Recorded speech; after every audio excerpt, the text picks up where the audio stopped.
Well, kia ora everyone, and welcome to the November Under the Hood. This is our last Under the Hood online event for 2021. So thanks very much for being here today. And we're really excited to hear from both Johnson and Janelle. So hopefully you can all hear and see me. First of all, I'd like to just start by thanking the Design Assembly partners, Blue Tui, Bookprint, My Chili Bin, Portfolio Recruitment, and Streamtime Software. Without our key partners, of course, none of this online program would be available. So big thanks to them. So Johnson, if you'd like to turn your audio and video on, I'd invite you into the room. Kia ora, welcome. Kia ora. Nice to see you here today. How are you going? Yeah, good. Nice to be here. That's good. Cool. And I will say that there is a lawnmower shop in front of my office, which I'm in today by myself. So I'll make a quick introduction and then put myself on mute so that doesn't cut into our talk today. So Johnson McKay is the director of Fly, which is a creative and strategic agency based in Tamaki Makaurau.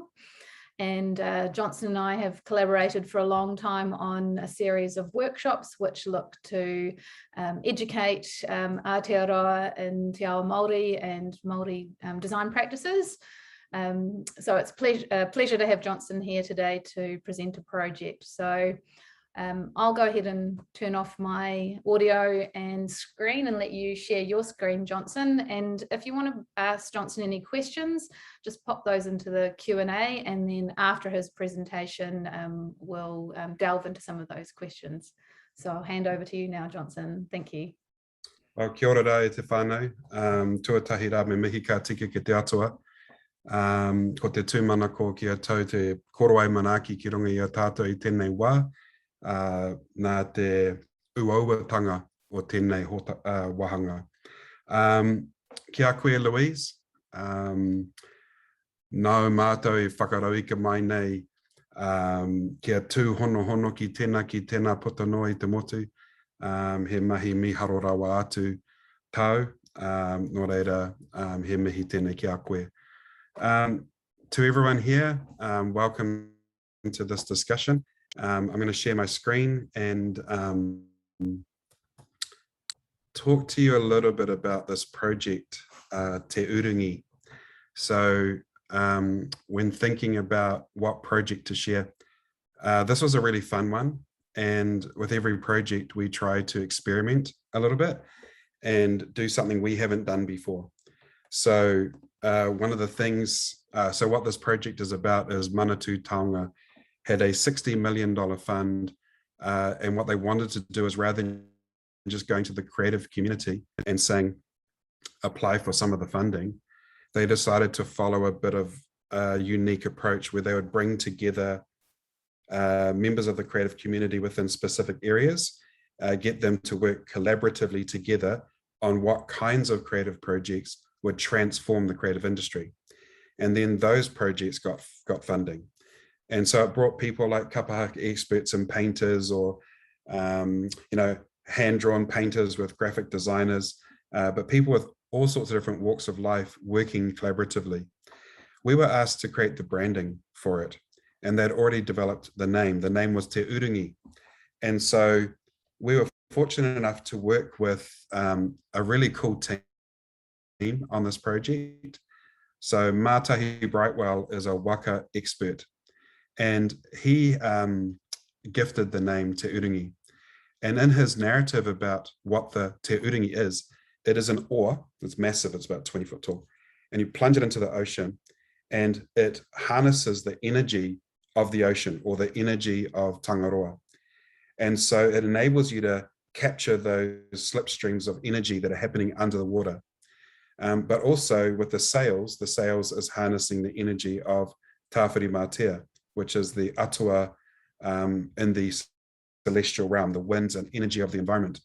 And so you've got this narrative of a waka that's moving forward purposefully towards a direction. It's charting difficult times ahead, i.e. COVID. But with the Te Urungi or able to harness the energy of our oceans, tangaroa, and the sails being able to harness the energy of the wind, tawhiri mātea, this waka will be able to sail forth with purpose and direction. So we wanted to create an identity that captured that story. And so here we have these two energy flows. They're meeting in the middle. One's coming up from the ocean and is blue. One's coming down from the heavens and sort of looks like a nice sunrisey sky kind of thing. But also within the oceans themselves, there's all these marine life. In the heavens, there are star constellations. And the way Māori navigated to New Zealand is they used those ocean journeying, migrating animals, as well as the stars in order to guide their pathway. And so using those as metaphors, you've got lots and lots of guides and inspirations, i.e. the creative community, to come together to support how we successfully sail our waka from one destination to another together. So as part of this process, we created a series of graphics. And one of our desires, which we were trying to do cool stuff, was how could we capture an expression of these energies? So this is the energy of tangaroa in the ocean. It's curvy, it's fluid, it's flowing, but ko whaiwhai design, like the rafters you see on Wharenui with the scrolled koru paintings, you can reverse them, mirror them, reflect them, repeat them.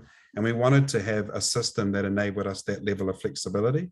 So here you have sort of the main graphic up the top, but you see it mirrored down the bottom and all that kind of thing. This is the one of the wind. So it's a representation of the energy of tawhiri mātea. And likewise, you can reflect it and rotate and do all sorts of funky stuff with it. So that leads to this graphic. So what you can see is you can see that we've done a very simplified, reductive version of the narrative in the logo, but we've done a very expressive version of it as an artwork. So here you see our waka, it's purposefully moving forward. You can see a little te uringi oar sticking out the back. The energy of tawhiri mātea is being harnessed by the sails, the energy of tangaroa being harnessed by the uringi oar. And then you've got all these representations of a story. Hold on, let me just go back a little bit. Here we go. So here's a better image of the artistic graphic. So everything in this art tells the story of the elements of our environment as metaphorical symbols for a community moving forward together. There's a daytime and a nighttime scene, which then became this. We seek a new pathway forward through this season of disruption and uncertainty. As cultural creators, we harness technology, spirit, science, and art, drawing energy from the environment around us. Kia rapa hoi te uru, anō he mati no tangaroa a te toi. We plunge the uru, the steering panel, into the water, and it becomes the creative fingers of tangaroa, empowering us to move forward with agility and stability. We meet the waves head on with skill and ambition. We are bold and take risks. Connected to our origins, we are guided by the environment around us. Through a series of events called Te Urungi Innovating Aotearoa, Manatū Taonga is providing funding to support you in making your bold ideas a reality, providing the support and resources necessary to allow arts, culture, and heritage to thrive. Kia eke panuku, eke tangaroa e. So just skipping ahead again, we created a booklet which participants who attend these workshops would receive, and it just broke down the narrative that I've talked to you about. It talks about how the uringi is an inspiration of harnessing creative energy, how Māori cultural knowledge is technology, art, science, and spirit combined, how us as a creative community are the same. We combine technology, art, science, and our spirit, our passion, and our energy. And this was our way of kind of try to be as flexible as possible with how we could tell a story. So I wanted to show that because as graphic design, well, if we have graphic designers here, we're often looking for the simplest, most reductive way in which we can tell a story. As artists, we're looking for perhaps the most expressive, visually rich way to tell a story, a way in which we can geek out on looking at the details of that painting or that illustration and notice all these kind of cool geeky bits that we fall in love with, but then be able to bring that into motion with audio as well, and then be able to bring that into print. It was a cool project in that we had to constantly take these assets and use them flexibly. So for people who struggle with Māori design, one of the things I really like about this is that the Māori graphics play a really important role. They're not little trim sideline things. They drive the whole aesthetic, and they communicate values and principles. So we work with Graham Tipene. He is a Māori artist based in Auckland. He helped us with the Māori graphic patterns. But I'll just share my screen a bit, but we worked with our internal team, Fly, but we also worked with Tim Hansen, who is a non-Māori graphic designer. So because the fund was about bringing creatives together, we brought a Māori traditional artist with a non-Māori graphic designer, brought their heads together, and then curated with them to be able to create this flexibility of expression of a story. And that was really, really cool, is just seeing the unique perspectives and angles that each creative brought to the table. So our team member Storm led the animation process and the design process in-house. Tim led the art, sort of storytelling and logo design, and Graham led the Māori thinking as far as a visual expression. So that's the project. I don't want to take up too long. So I guess it's partai time if anyone has any questions. Thanks so much, Johnson. It's awesome to see the process behind one of your projects. And how has it been received by the client and the community? We were fortunate that with this client, our client was the son of Mātahi Brightwell, who was the waka expert. Yeah. So when we first got briefed, he said, "This is my dad's entire life. He's giving us his life story." The story we are basing on is his actual story, his father's story, actually building a traditional double-hulled waka and sailing it from Tahiti to New Zealand, being the first person to ever do that in modern times. So he said, "You got to treat this story as gold, bro. It's not just something to slap around." And so they were really stoked to see the story come alive in a way that maintained its integrity, but still made it super cool for different types of people, you know, like wherever you are out on the Māori cultural spectrum kind of thing. I see there's two questions here. As a solo designer, if I wanted to incorporate Māori history elements into a project, how should I start this process? I have been doing or solidly focused on Māori storytelling for the last 5 or 6 years. And I have to do a lot of research. I have to read up heaps. So even though Mātahi Brightwell brought his narrative of the journey, his understanding of how waka actually move forward, like the use of the te uringi, or I had to know quite a bit even just to hold a conversation. Otherwise, I'm feeling a bit lost and, oh, what the heck is a double-hulled waka? So you have to just do a lot of research, just like anything. My sons know heaps about anime. I don't. So you have to do heaps of research. But I would say that any project, you need to bring Māori into the process who have that knowledge and understand how to maintain the integrity of it. So even though I've done a lot of research in Te Ao Māori, I still try and bring in experts who have their knowledge. That can be a tricky thing to do, but that would be a goal.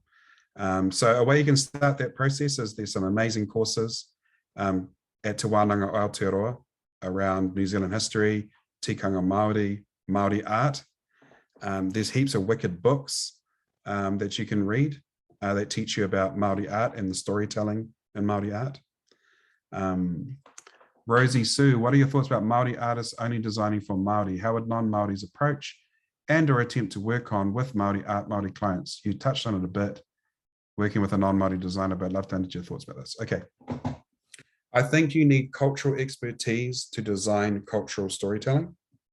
I don't think you need to have the genetics of that one of my ancestors was Samoan to do Samoan design or Maori to do Maori design.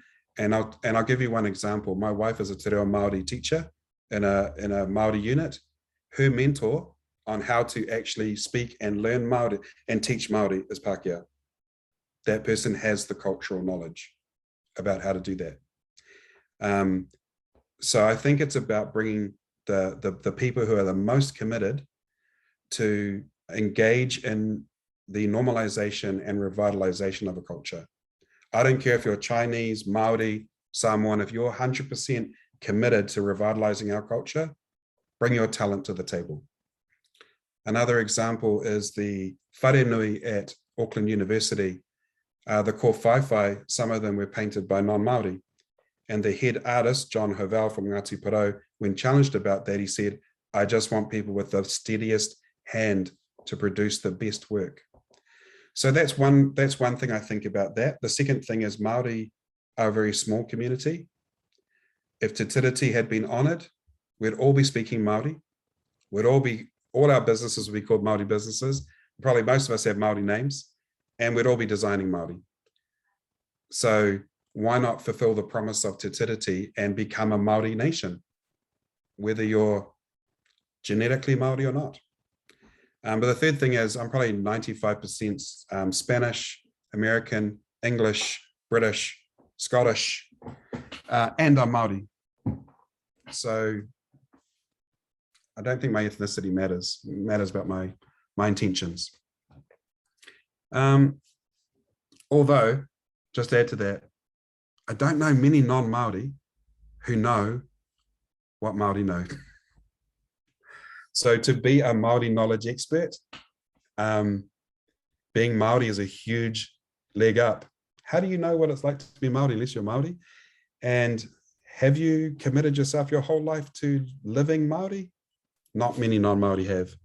So I tend to think that on a principle basis, your ethnicity isn't what's important, it's your integrity and commitment.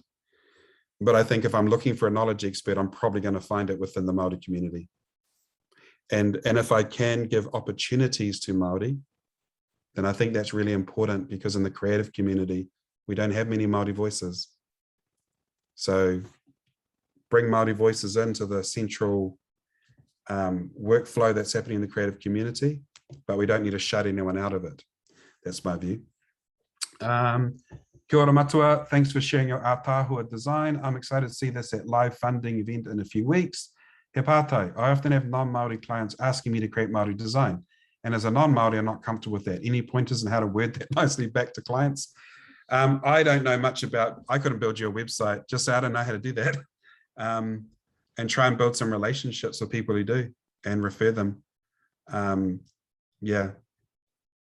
I don't think there's any shame in saying I don't know how to, I don't have that cultural skill or that body of knowledge sufficient that I can do that to the highest standard. And Māori art and culture has been marginalized for 200 years by the dominant culture, and I don't want to be a part of that. So let's do wicked work, and that requires you to work with someone else.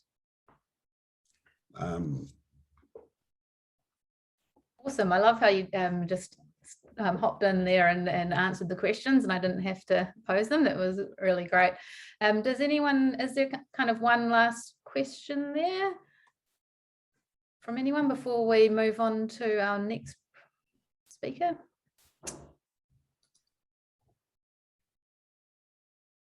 No, I don't think so.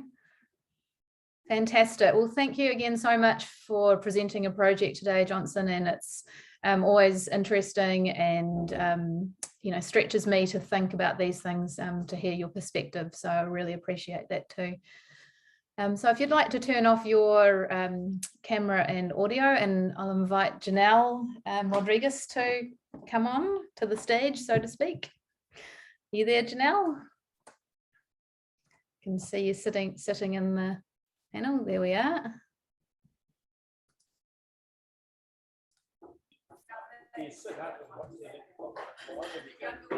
Hi, can you hear me? Hi, yes, I can hear you. Welcome, Janelle. It's lovely to have you as part of this event today, coming to us from Wellington. Yes.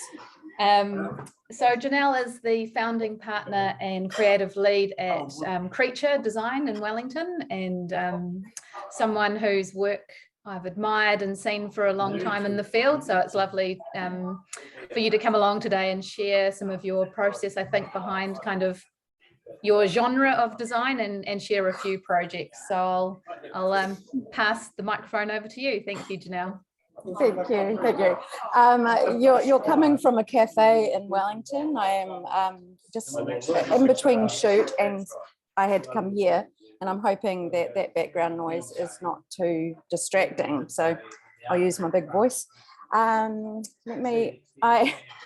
was going to rebel against the brief, but Louise, then I realized that actually there's no way I could talk really, really quickly about several projects. So I went back and thought, hang on, let's think about what Johnson might talk about. And I knew he'd be able to nail a successful collaboration. And I thought, really, can I match that? Because I think, as I wrote in the article, I find the collaboration process can be quite difficult. People with different agendas coming to the party, etc. But I believe I might have found a project. And so I'm going to talk to you about that and hopefully allow a bit of time for questions instead of showing lots of work. If anyone is interested in contacting me about other projects and things like that, then they're welcome to do that, via email anytime. Let me just go.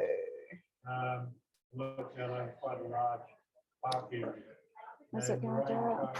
All right. So I'm going to talk to you about Footnote Dance, and the reason I've chosen that project is it is a sort of sponsored project, partly paid, mostly love, and I thought I'd choose that because that comes with its own set of dynamic, which is quite tricky. Of course, because there's no transaction, that's just money for your work.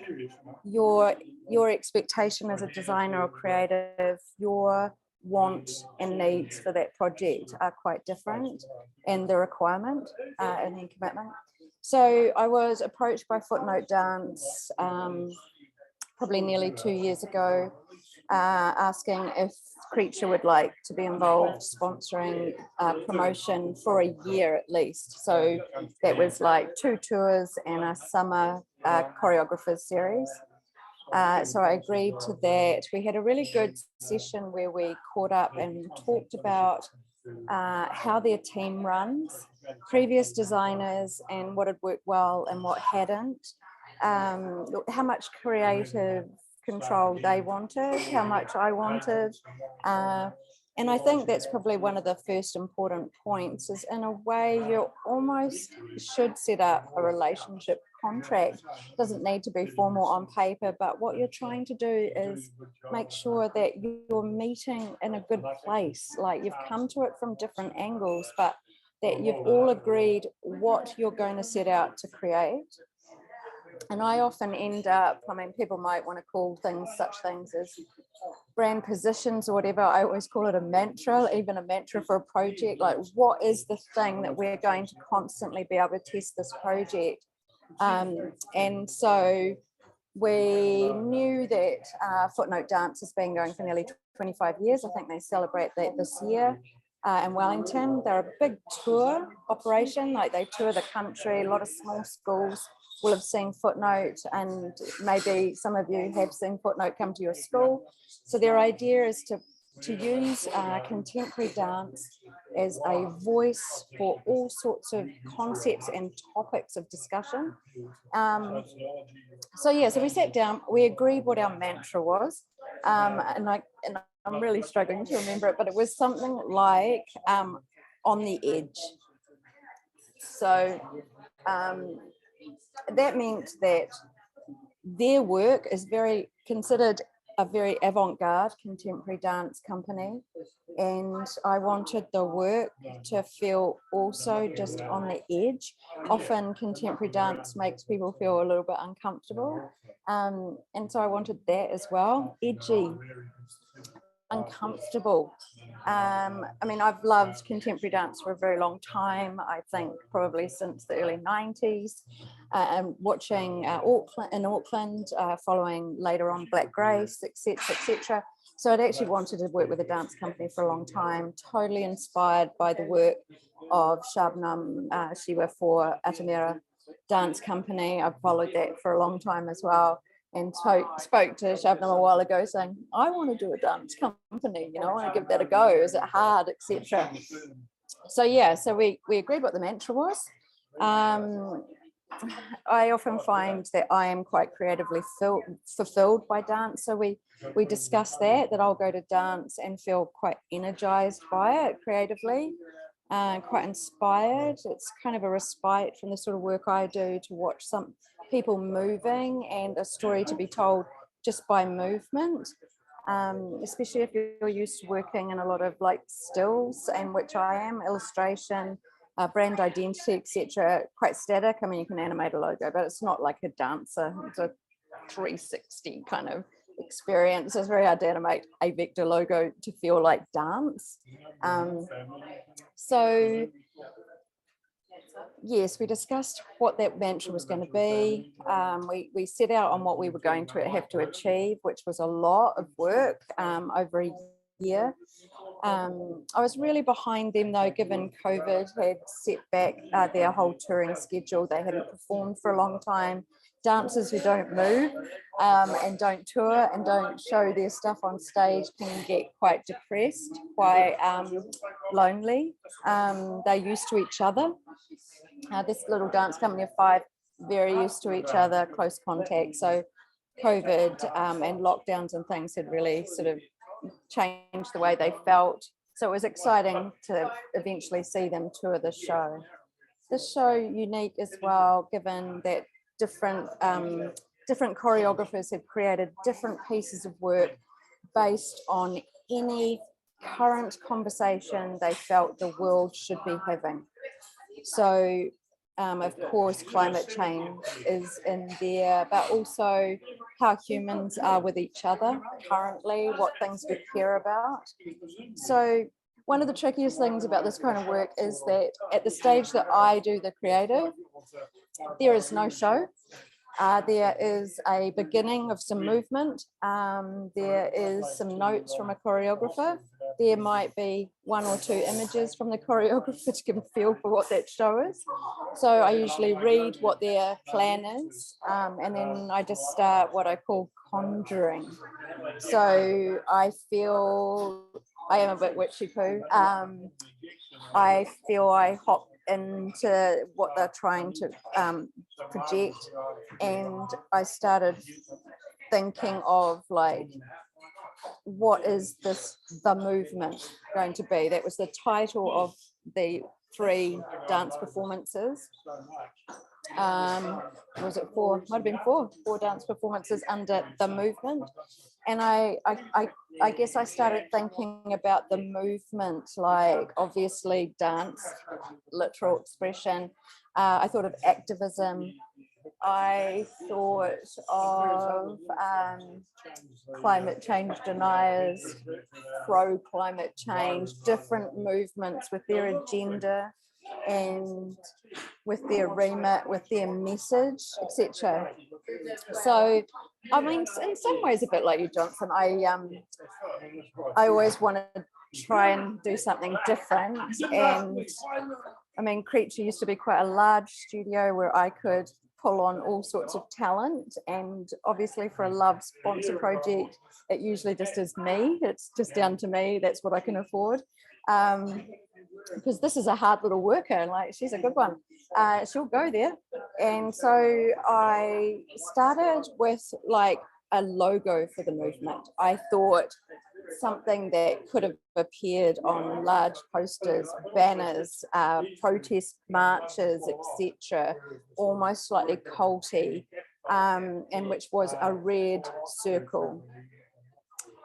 And then I ended up just constantly distorting, playing with the red circle, and then realized that that was what I wanted as well, that there would be no exact replication, the tour was going to need something like 42 pieces of collateral, campaign ads, posters, just all sorts of things, programs for the show, etc. Lots of ads. And so I was thinking, I'm not going to let any ad be exactly the same. Within reason and time, I'm going to use those shapes and keep distorting them and keep rotating them and cutting into them so that it's never the same. So it's not one show image. It will be constantly moving in its own right. One of the other things that is really important, and I really don't do this enough, is to make sure that if there's a collaborator that the client really wants you to work with, that hasn't felt like a natural fit, that I should do more work pre-shoot. I didn't know the photographer. They'd used the photographer for a long time. I saw the portfolio of work. I was like, yeah, okay, yeah, no, I quite like it. But, you know, I have my my crew, my people, and also I will go, much like Johnson said, I will go out into the world to find the thing that I need. Anyway, I think we had the photographer and she was shooting for Footnote for very nothing fee, and that's what they could afford. So it was a make it work moment. So I had a concept of what I wanted the company, the dance company, to look like. I wanted them to feel quite street, quite like just young in the street. They would not actually dress like dancers. And then we took a lot of stills of them as a group and individually, with every expression you can imagine for those shows, from angry protester to euphoric partier. One of the pieces was going to be about almost a drug taking and the experience of the individual during this drug taking party, and actually what it brought out is the dynamics of each other and things like that. So we took them on all those emotions, but what I wanted was not just anger. Of course, sometimes it could just be full on passion, and all of the imagery would say that, whether you felt like protester or just, you know, party down the front mosh pit moment. So that's where we went with the photography. The stills were, as you imagine, we used natural light, which was really good for a change. They'd shot a lot with flash, and I love natural light photography. So we shot them in their own dance studio. And when the raw files came, they were nothing like what you see now. I was just thinking I probably should move through some images. So I like the distorted shapes. I also wanted to distort the dancers, almost like a big old camera being used, like one of those giant cameras where it would have been an 8x10 negative, where it can't handle a big depth of field. It's like can handle a very shallow depth of field. And I was going to mock that with my own skills. I eventually got a Photoshop person just to finish them up at the end, but I definitely knew what I wanted. So I had enough skill just to do that, but I just wanted to double check the files before they went off anywhere else. So you can see that the thing with a dance performance and all of its collateral is that it's just about every size you can imagine, for online banners, for touring through and maybe using schools versus using, could be a museum location, could be a theatre, and they all have their own systems and all have their own proportions and sizes. So the idea was to create a piece of typography for the movement that felt 90s. I was having a really good sort of nod to 90s design there. And I wanted something that we could break up in lots of different ways. I knew I wanted the type to constantly move around the poster. I'm checking my time to make sure I'm not talking too much. And in that way, I knew that I could have dancer with just the title, dancer with title dates, dancer with title dates and locations. And so we just got to being able to move that content around. So once I'd set it and knew the size and proportions of things, then I could literally just move them around the page, rotate them, rotate the dancer, rotate the shape, I changed the footnote logo a little bit just to make it a little tab, and that tab could slide up and down in its location. And I always wanted that shape just to sort of flow through footnote. So we see the title of the show. We'll go back. You see the title of the show and then drop down and see footnote connected to the dancer and the show. I just rotated the dancers knowing that I wasn't doing too much like trying to make them look like they were floating. And we know that she's on a floor, but I've just rotated the floor. It feels uneasy. Yeah, putting them upside down, you can see then I changed the rotation of the same dancer for this poster. Sometimes I have them standing on a letter form, sometimes they're sliding underneath it. Like the dancer hanging down, I deliberately just cut them off there.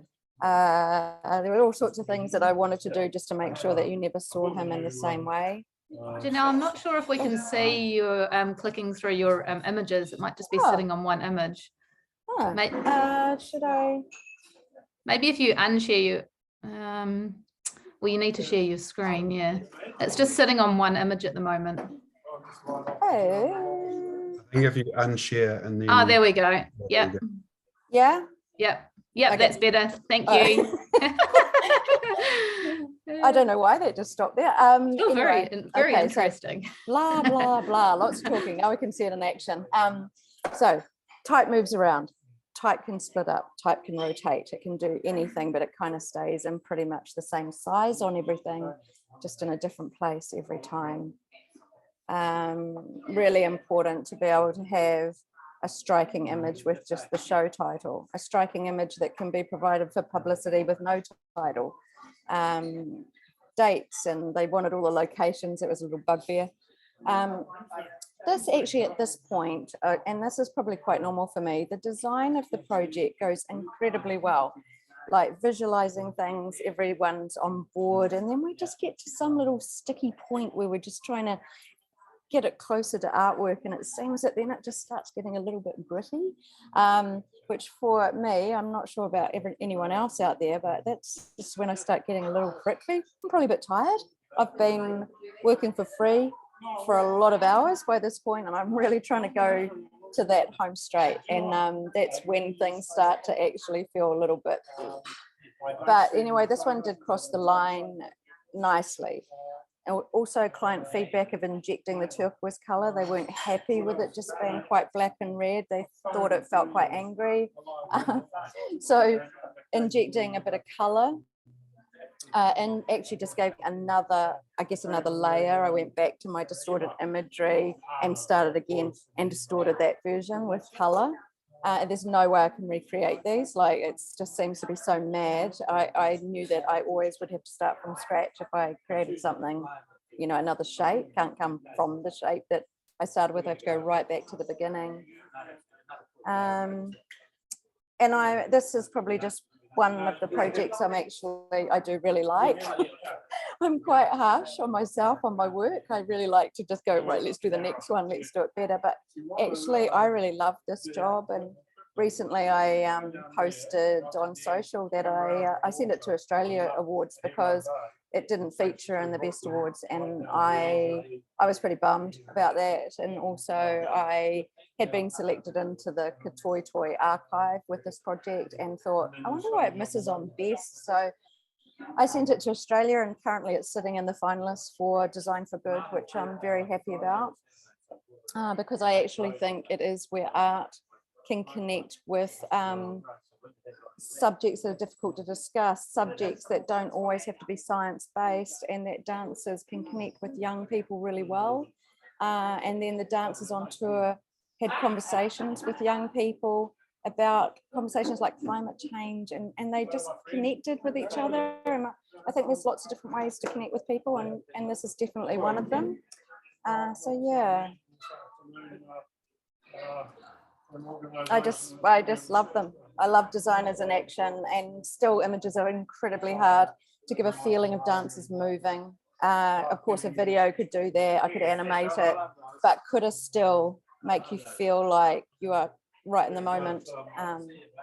yeah, that's it. Thank you. Thanks so much, Janelle. If you'd like to stop sharing your screen there. Yep. All right, stop.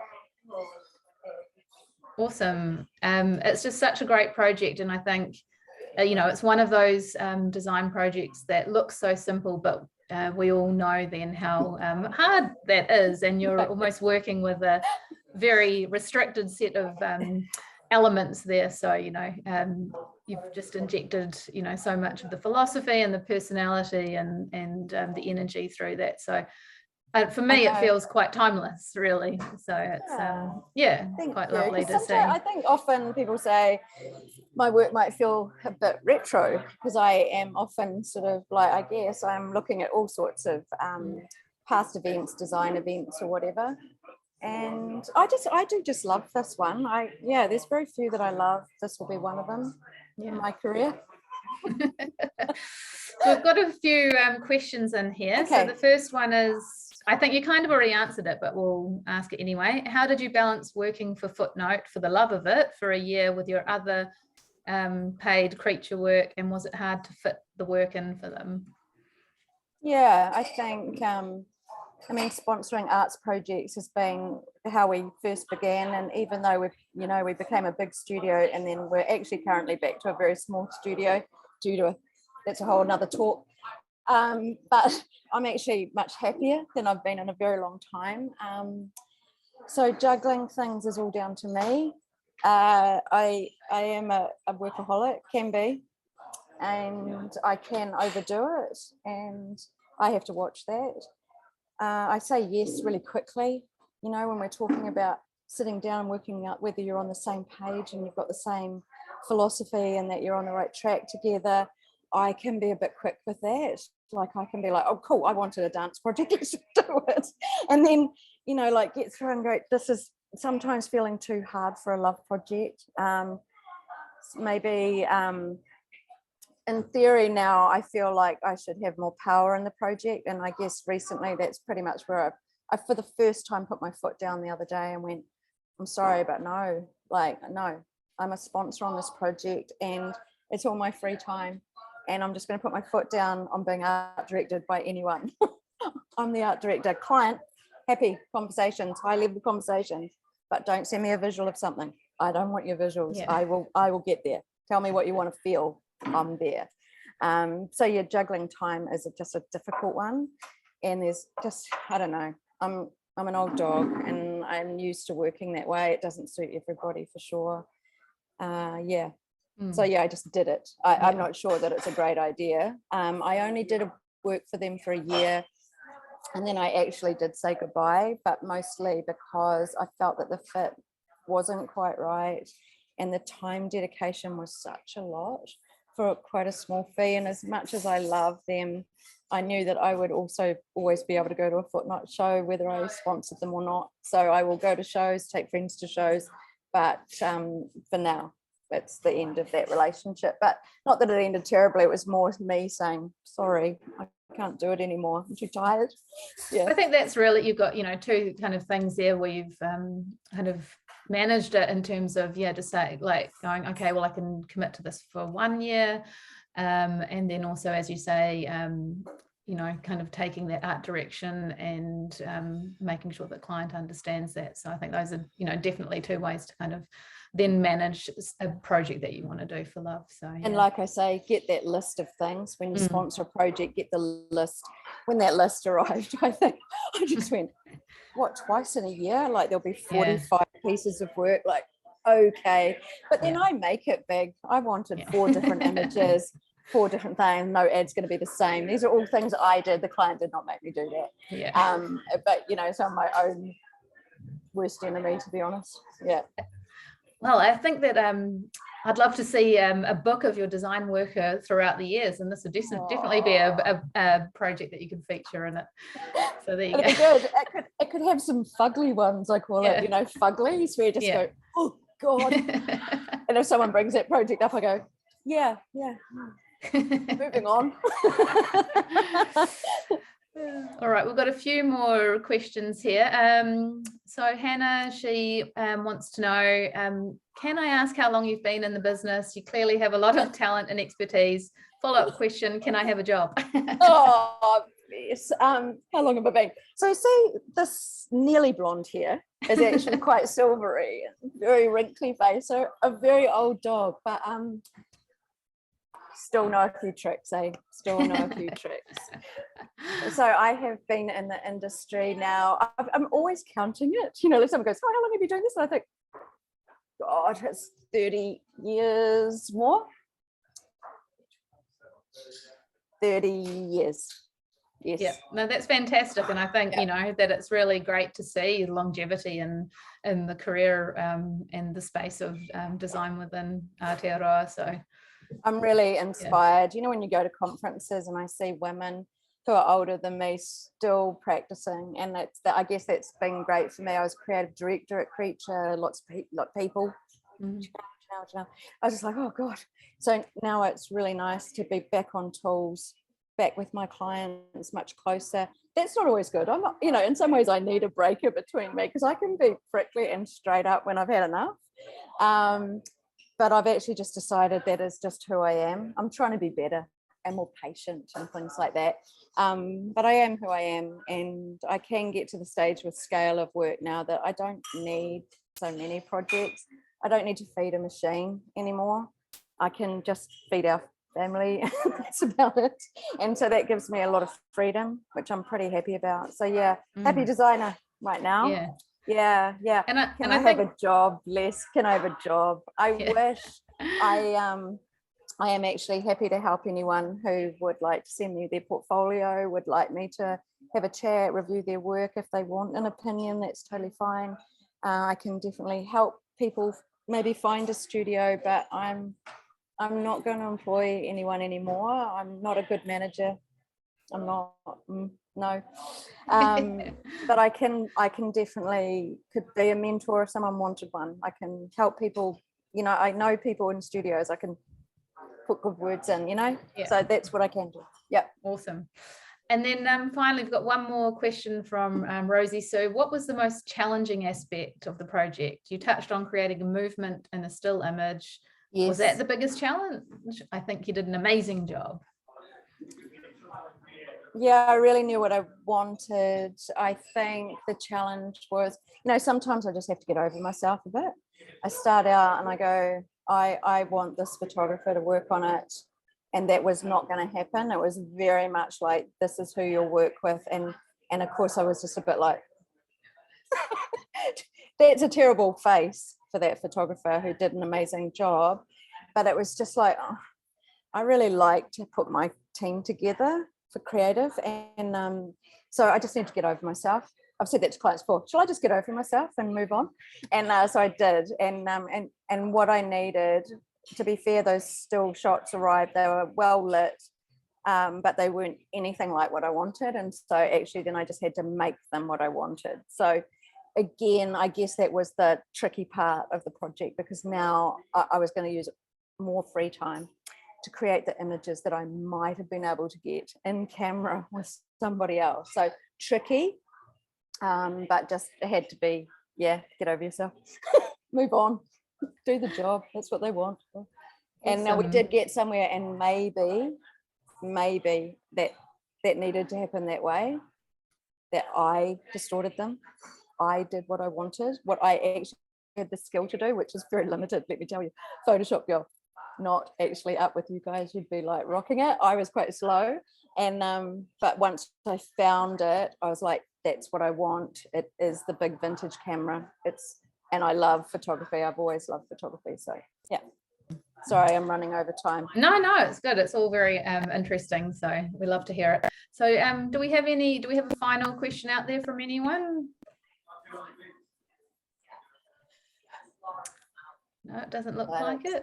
No. All right. Well, I'd just like to invite you back, Johnson. If he's still there, maybe he's snuck off early. Oh, here he is. Here he is. No, I remember to turn my mute off. Hello, Johnson. Kia ora. Cool. Well, yeah, I'd just like to end again by saying thank you very much to our two speakers for your time and energy in putting these presentations together. I know that it takes a lot of effort. And it's just really great to hear two different projects, two different perspectives. And, you know, thanks again to the Design Assembly partners, Blue Tui, Bookprint, My Chilibrin, Portfolio Recruitment and Streamtime Software. They are all long-time supporters of Design Assembly and have enabled us to keep going, especially throughout the last part of 2021 with the extended lockdown in Auckland. So we greatly appreciate their love of and support of our community. And yeah, this is the last Under the Hood for 2021. We do have an online quiz happening next Wednesday, which is a eclectic set of questions from across the years, and that's free if you're a Design Assembly friend to take part in, and we'll have some prizes for each round of vouchers for local eateries, so that'll be lots of fun. And a webinar and trying an online course before the end of the year. But I know that many of us are just very fatigued and ready to enjoy the summer break with our whānau and our friends. So just like to wish you all a relaxing break in that respect, and look forward to welcoming you back into the new year. So thanks very much, everyone.